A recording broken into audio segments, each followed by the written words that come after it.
What is it like to be a Black Christian in America? I remember growing up, I used to see pictures of white Jesus, blonde, straight hair, ocean blue eyes, fair skin, and I wondered, this must be what pure and holy looks like. I looked at myself, then I looked at the image of him, and believed that maybe the skin that I'm in is a depiction of how dirty I am. I mean, that's what they told me for as long as I and my ancestors have been alive, that our skin was dirty, not beautiful, of no majesty, not pleasing to look at. Correct me if I'm wrong, and maybe Isaiah 5:3-2 said it best, but isn't that the image of our Savior?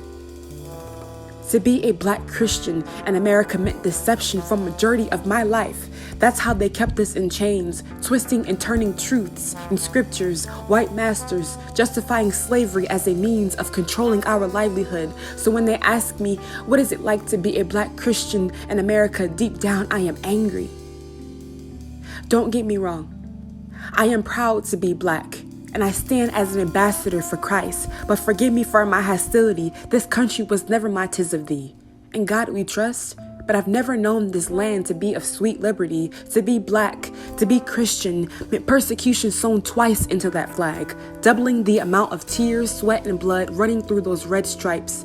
To be white was symbolic for purity, beating us, taking lashes until our backs turned blue. Jesus, with hair like mine, like wool, feet like burnt brass. They loved him and hated him at the same time, beat him like a slave. He knew firsthand what it was like to be Black and Christian, to be Black in the Christ. He knew what it would be like for me and for you to be a Black Christian in America.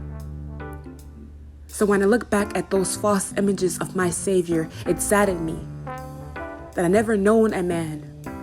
Who was that really on those walls? Because I've always known a Savior that could relate to me.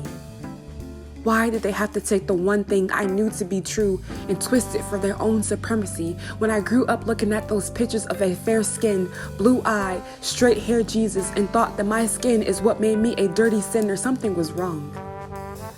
I had missed the true message, the gospel, which tells me that my God came down manifested in the flesh to look like me, to be relatable to us all, not just one race, forgiving those that know not what they do, knowing that one day, after all of that beating and all of that oppression and all of that suffering and dehumanizing and hatred and hanging him high, stretching him wide on that cross, washing my sins away with his bloody nail-scarred hands, he knew that one day they would ask me, what is it like to be a Black Christian in America?